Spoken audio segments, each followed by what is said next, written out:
Section 1. Section 1. We'll hear a woman phoning to inquire about exhibition information. First, you have some time to look at questions 1 to 4.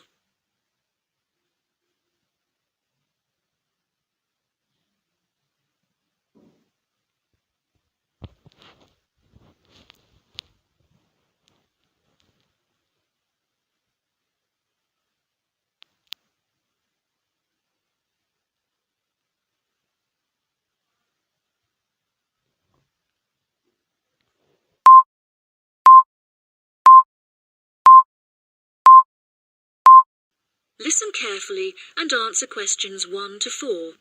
Good morning. You're through to the events coordinator at the Birmingham City Council. How may I help you? Hello there. My husband and I are interested in purchasing tickets to the automobile exhibition, but I couldn't find many details about it on your website, and I was wondering whether you could provide me with some more information. Does it open in June? Yes, of course, madam. The exhibition will take place during July and will showcase the history of automobiles from the very first commercial car in the late 1800s all the way through to the present day. Is the exhibition open for the duration of July? No, madam. The exhibition will last 3 days, from the 1st of July to the 3rd of July, and then the cars will be taken to another exhibition. Okay. Does the exhibition focus on a certain manufacturer? No. It will showcase a wide range of manufacturers. Wonderful. I'm ever so fed up of going to these shows and only seeing one manufacturer. Are there any opportunities to sit in or even drive the cars? There will be many opportunities for you to sit in the cars. However, some of the cars will only be available to observe. We are yet to be told whether any of the antique cars will be available to drive. However, there will certainly be an opportunity to test driving some of the more modern cars on a purpose-built track. That sounds like great fun. I mustn't forget to bring my camera, or my husband will never forgive me. I'm afraid to say that cameras are actually strictly not allowed to bring into the exhibition. There will, however, be a section where a professional photographer will be available to take photos of you sitting in a car in period clothing. Well, that sounds like it could be fun, but I assume the photos won't be free. On the contrary, one free photograph is included within every ticket, but each photo after this will cost £5. Before you hear the rest of the conversation, you have some time to look at questions 5 to 10.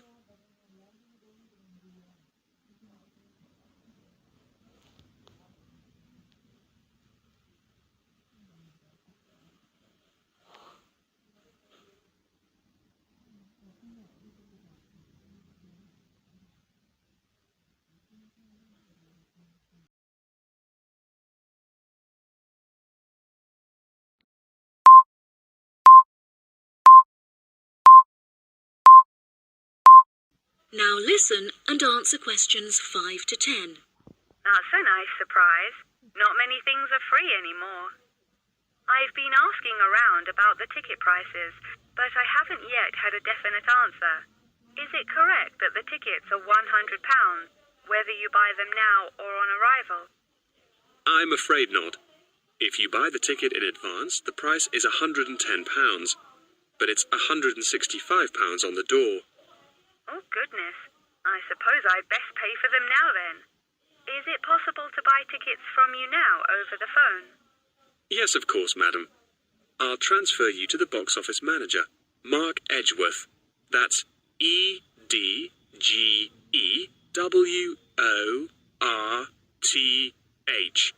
And he will probably need to take your credit card details and some personal details. Yes, that's fine. Before you transfer me, I just need to ask a few more questions. Will the exhibition be held in the Birmingham Exhibition Centre? I think that's where I went last time. No, madam. The Birmingham Exhibition Centre is currently undergoing some renovations, so this year all exhibitions will be held in the Summer Palace. Summer Palace? I'm not entirely sure where that is. Well, it's not too far from City Centre. Once you're in the centre, you should be able to find signs for the palace. If not, most people in Birmingham will be able to direct you. Neither my husband nor I am particularly good with directions. Is there anywhere I can find this information on the internet? Our website will give you an address. Perhaps you could visit www.directions.com for more detailed information, and they should be able to provide you with step-by-step instructions. Okay. And is this the best way to contact you, by phone? I think the most convenient way to contact us is inquiring online, which is much simpler than having to dial various different numbers to reach the right person. Unless you have any more questions, I'll transfer you now. No, that's great. Thank you for your help. That is the end of section 1. You now have half a minute to check your answers.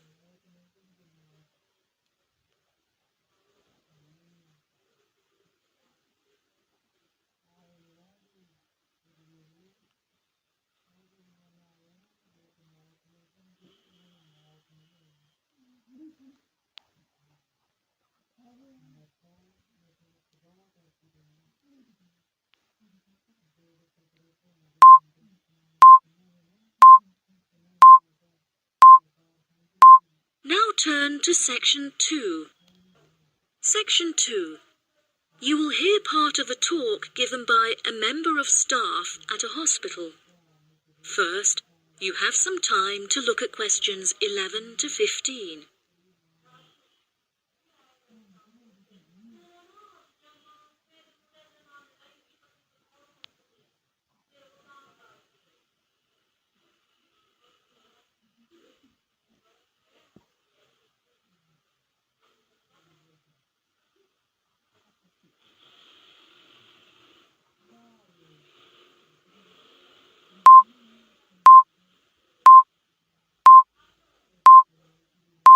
Now listen carefully and answer questions 11 to 15. Hello, and welcome to the homepage for the Healthy Hearing Medical Clinic and Surgery, where we'd like to share a little more information about the services we provide and more. Our hospital is one of the leading specialized hospitals in the United Kingdom, attracting the very best healthcare professionals from around the globe. Not only are we a leading medical practice, but we are also the only hospital in the United Kingdom dedicated entirely to the treatment of and research into the curing of hearing loss. Our facilities and staff here are renowned across Europe, attracting thousands of patients a year. Our consultations can number anything up to 11,000 patients a year. However, we aim to treat around 5,000 patients a year so as to maintain and ensure the quality of our services. Our patients are guaranteed the highest standard of care, as well as the use of our first-class facilities. All patients requiring overnight treatment are provided with their own private room with ensuite facilities, as well as a state-of-the-art entertainment center, which includes a flat-screen LCD television and PlayStation. Appointments with our healthcare professionals can be made at any time during the week, with female doctors available between 8 a.m. and 11 a.m. If you need to see a doctor outside of these times, please visit the Out of Hours page of our website for more information. Our doctors are all trained to an exceptionally high standard and practice a vast array of specialities. Mr. Roberts is a fully qualified ear and throat specialist. Mr. Edwards is a pediatric hearing specialist, while Mr. Green specializes in reversing hearing loss. For more details about our people, please visit the staff members page on our website. During a consultation, doctors will sometimes decide medication is required, for which patients should receive a prescription. There are several pharmacies within the city. However, we recommend that patients use the pharmacy housed within our healthcare facility. Our in-house pharmacy is well stocked at all times. Our products are competitively priced, and our pharmacists are on hand to help and advise from 8 a.m. until 10 p.m. from Monday to Saturday, and from 9 a.m. until 12 p.m. on Sundays. If you require any help outside of these hours, please see our Out of Hours page on the website. Since the Healthy Hearing Medical Clinic and Surgery also functions as a teaching hospital, we aim to provide our students with every opportunity to expose themselves to medicine in practice.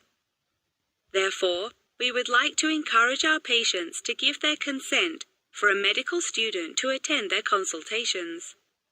If our patients are not comfortable with this, there will be a form at reception where patients will be able to opt out. Before you hear the rest of the talk, you have some time to look at questions 16 to 20.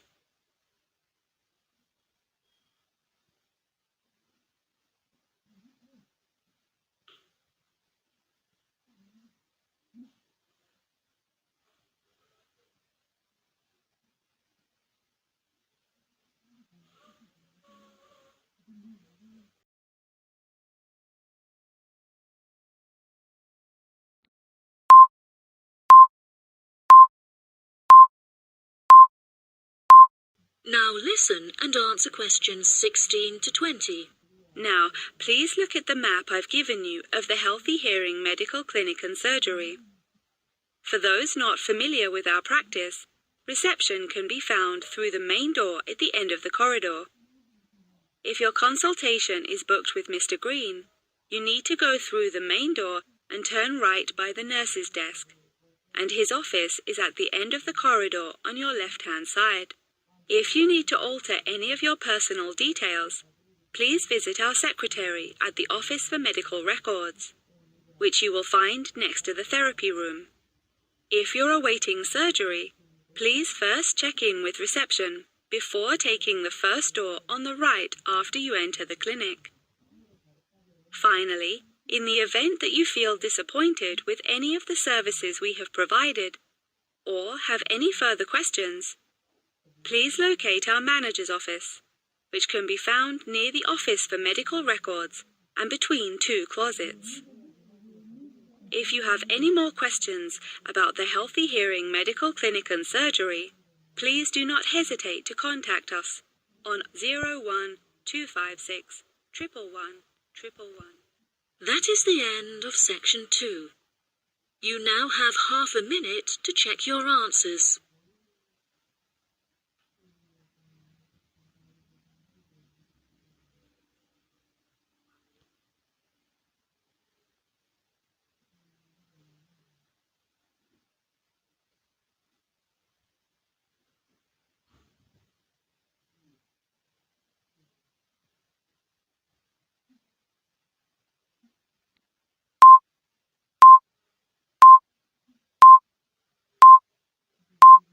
Now turn to section 3. Section 3. You will hear Jim and Jane, two students, talking about their professor's lecture. First, you have some time to look at questions 21 to 25.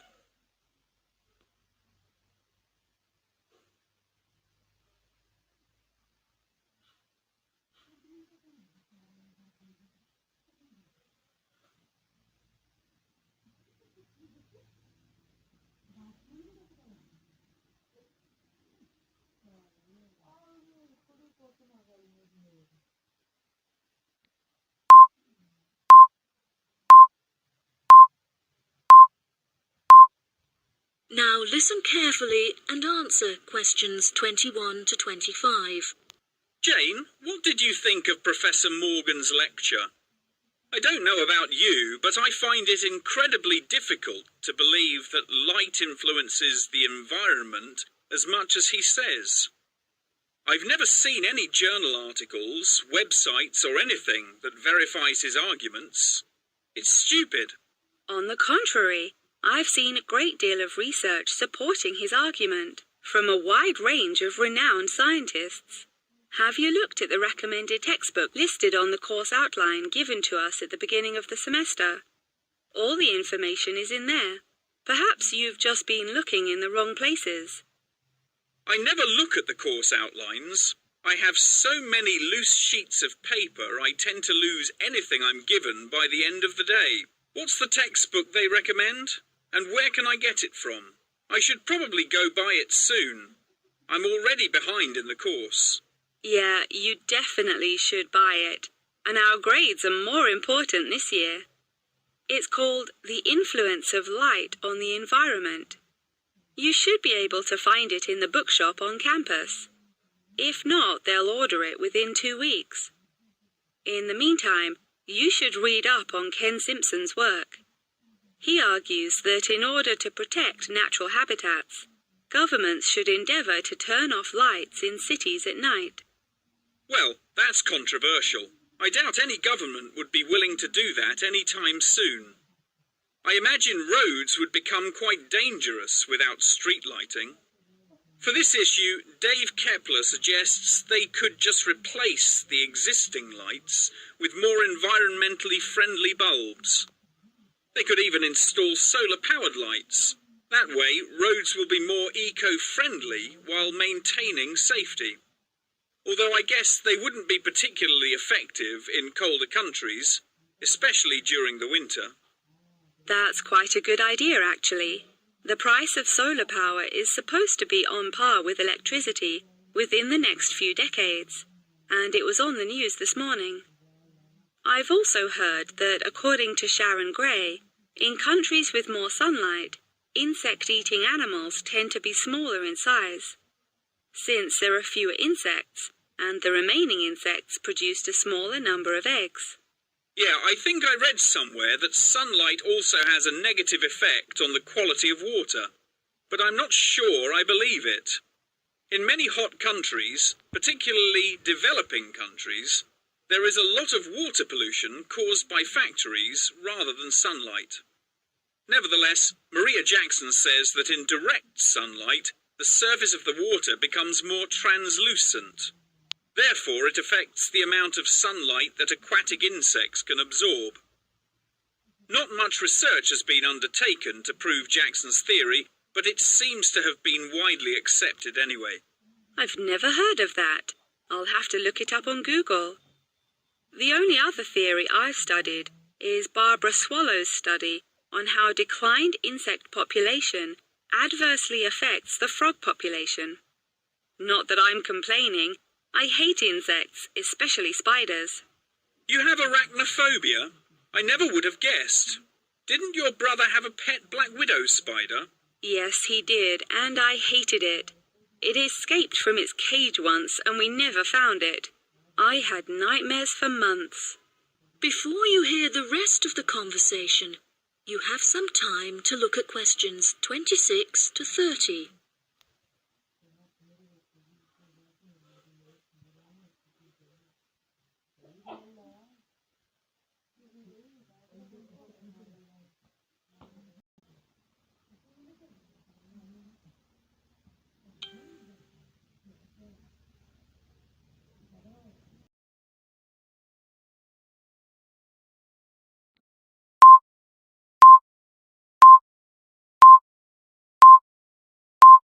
Now listen and answer questions 26 to 30.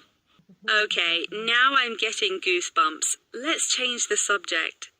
What's your stance on natural and artificial light? Honestly, I'm not sure it makes much difference which one you use. Species will die out either way. I think the real argument we should consider is global warming and protection or replacement of finite fuels.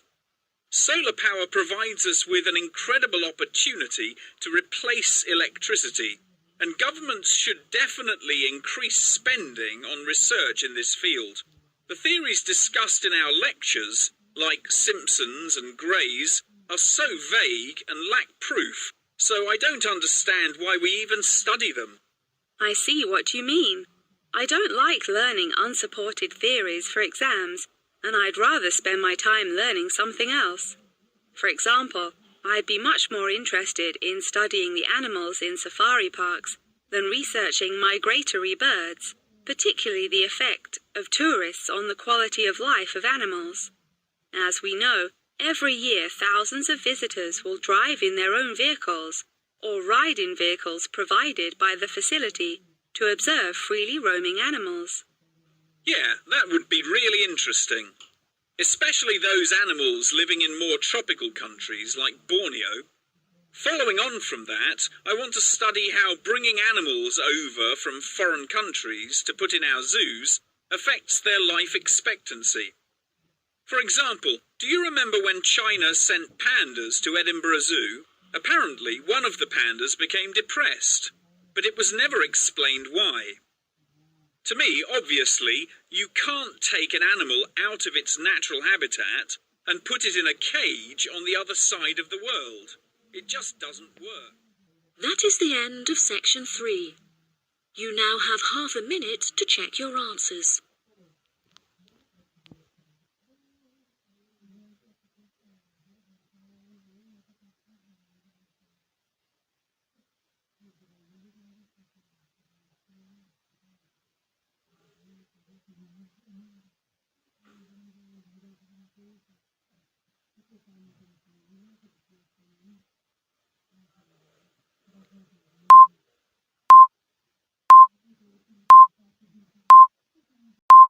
Now turn to section 4.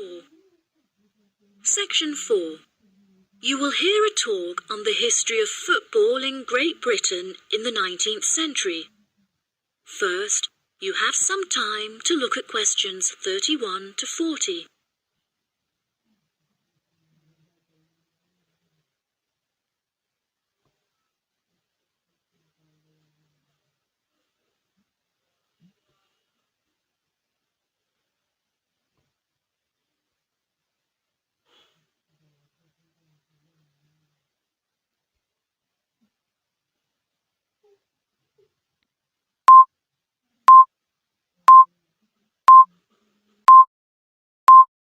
Now listen carefully and answer questions 31 to 40. Great Britain is often hailed as the home of football, with talented players travelling from far and wide to play for teams in the English Premier League, one of the most popular football leagues on the planet. Today we are going to take a look back to the 19th century Great Britain, in an attempt to trace the evolution of the beautiful game, as it is now known.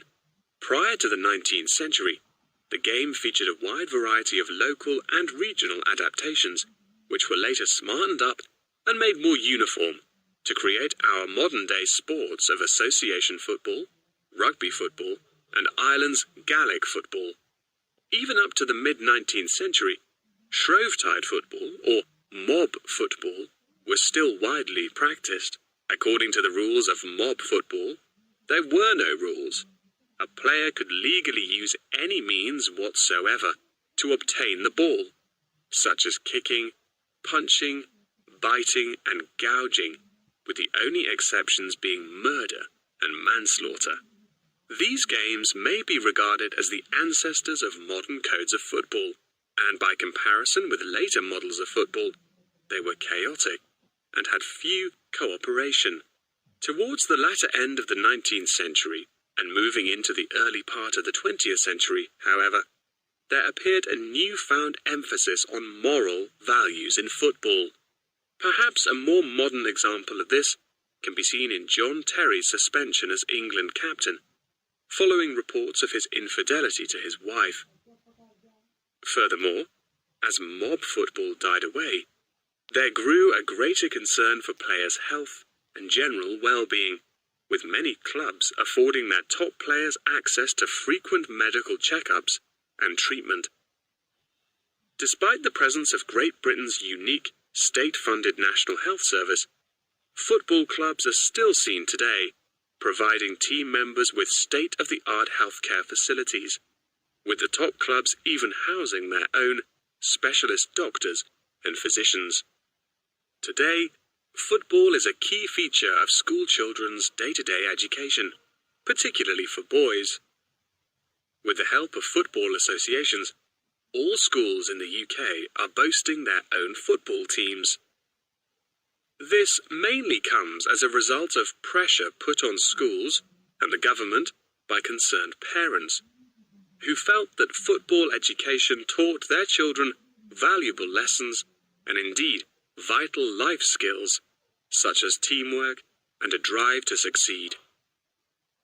Nowadays, many of the UK's top football clubs provide training facilities and outreach programs in an attempt to educate the nation's aspiring youths.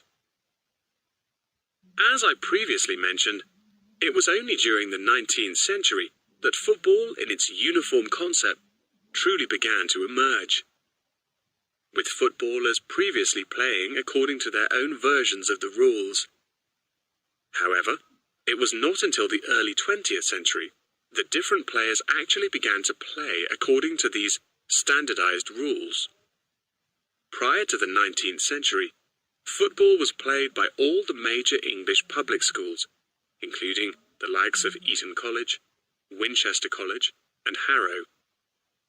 In 1848, there was a meeting at Cambridge University in an attempt to lay down the laws of football.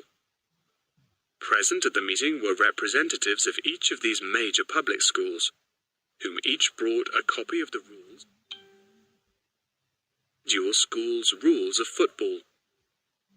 The result of the meeting was what is now known as the Cambridge Rules, thereby uniting the rules from across the country into one simple document. However, the Cambridge Rules were not liked by all, and a new set of rules, Thring's Rules, compounded in the book The Simplest Game, became commonplace among dissenters. Across the country, improvements in infrastructure and public transport had a knock-on effect of dramatically increasing attendance to football games. Football quickly became a social event where spectators would meet friends, drink tea, and chat about the good old days. As football became more and more popular, it was decided that more money should be invested in maintaining the quality of pitches, amongst other things, and there was even talk of installing seating for spectators. However, the question of who was to foot the bill quickly became a divisive issue, with many believing that the government should fund football's development as a national sport. But in the end, the onus fell upon Britain's local and regional football clubs for the funding and development of the Football Association. They became responsible for the upkeep of football grounds, began to pay their best players a small salary, and organised competitions against other local and regional teams. And there began England's Football Association, or the FA, as we know it in its current form, the governing body of football in England. As the FA continued to grow and accumulate greater wealth, it was able to attract more and more talented young men from across the country, before finally accepting professional talent in the early 20th century. Today, football is played at a professional level all over the world. Millions of people regularly go to football stadiums to follow their favourite teams, while billions more watch the game on television or on the internet. That is the end of section 4. You now have half a minute to check your answers.